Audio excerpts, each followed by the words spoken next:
Hello, this is Zan Philosopher signing in again, and for those who don't know, recently we just came down from Palomar Mountain and on Easter weekend, and that's what I want to talk about. I wanna go return to a subject which I had talked about earlier.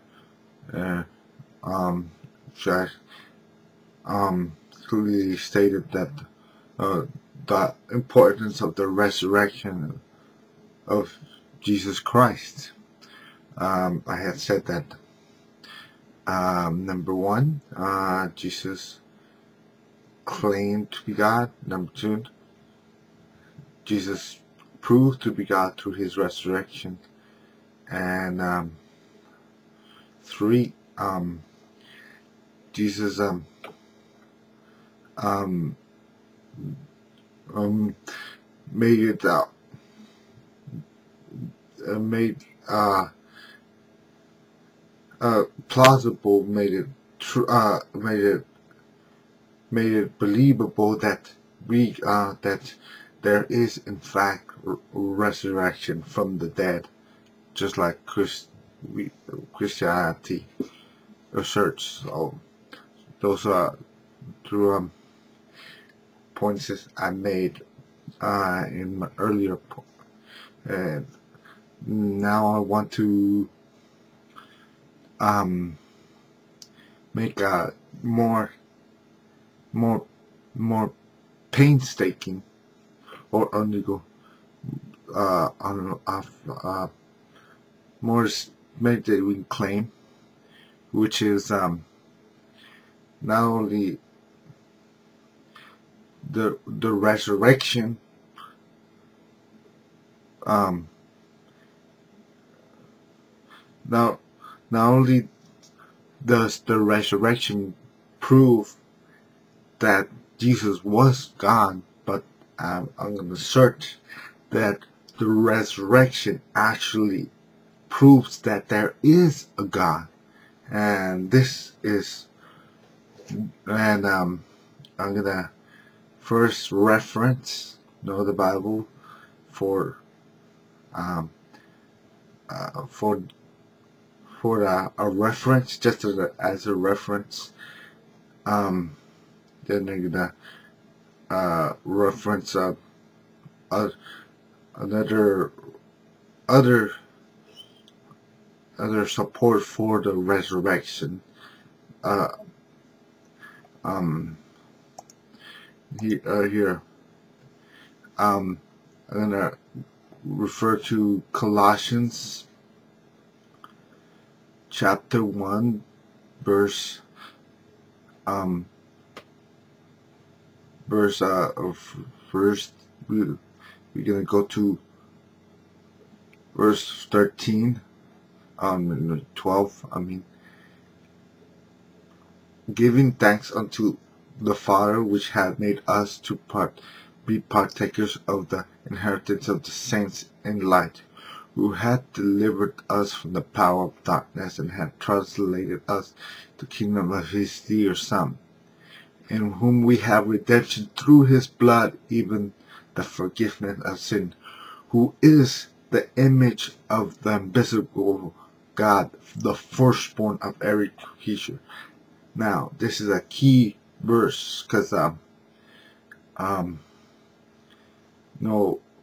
one of the reasons why they are people are skeptical of the belief in a God, or a God, or any God, is that there is no physical or there is no empirical support for that belief. It's just a figment of somebody's imagination, or if something is supernatural or metaphysical, then it doesn't exist. No. So you know that, and God is invisible. It cannot be seen through physical means. He's a metaphysical being. So the natural naturalistic people, naturalistic skeptics cannot fathom a metaphysical being because they cannot prove whether he exists or not. Now, to that objection,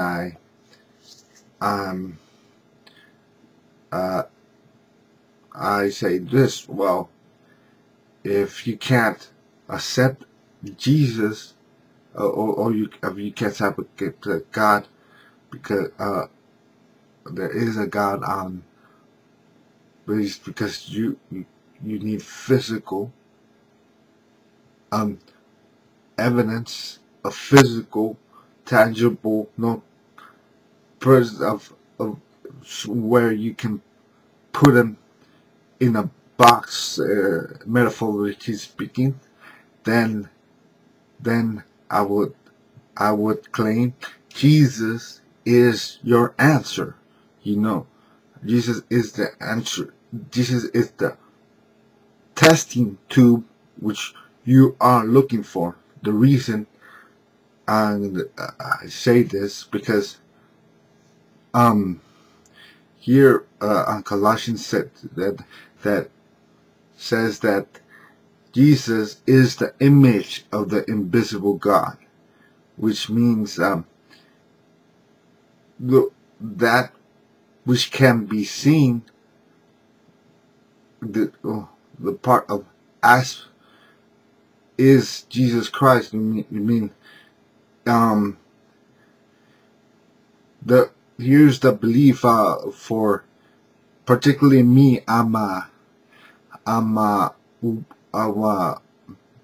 oneness believer, and oneness believer. There's two kind of believers in the divinity. Those who assert who believe that Jesus Christ is one God, but he's divided in three persons, and those who believe that God is infinite but he only has one body. So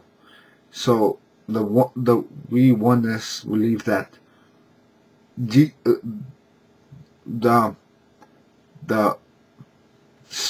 invisible, metaphysical, and untangible aspect of God is referred to as the Father.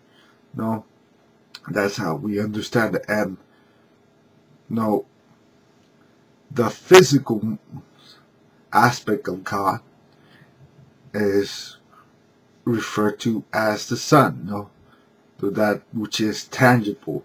So the Son, so to speak, the Son is the physical manifestation of the invisible or metaphysical aspect. So if anybody, I say to this with all fear and with all fear and with all confidence. If anybody wants to claim or disclaim once and for all the existence of a God, then Jesus is, the Holy Grail, literally the Holy Grail, because he's the testing tube in which you can claim or disclaim a God exists, because Jesus is the image of the invisible metaphysical God. No. So, and the way I argue that Jesus is God, the way every almost all everyone in historically speaking has argued about the divinity of God,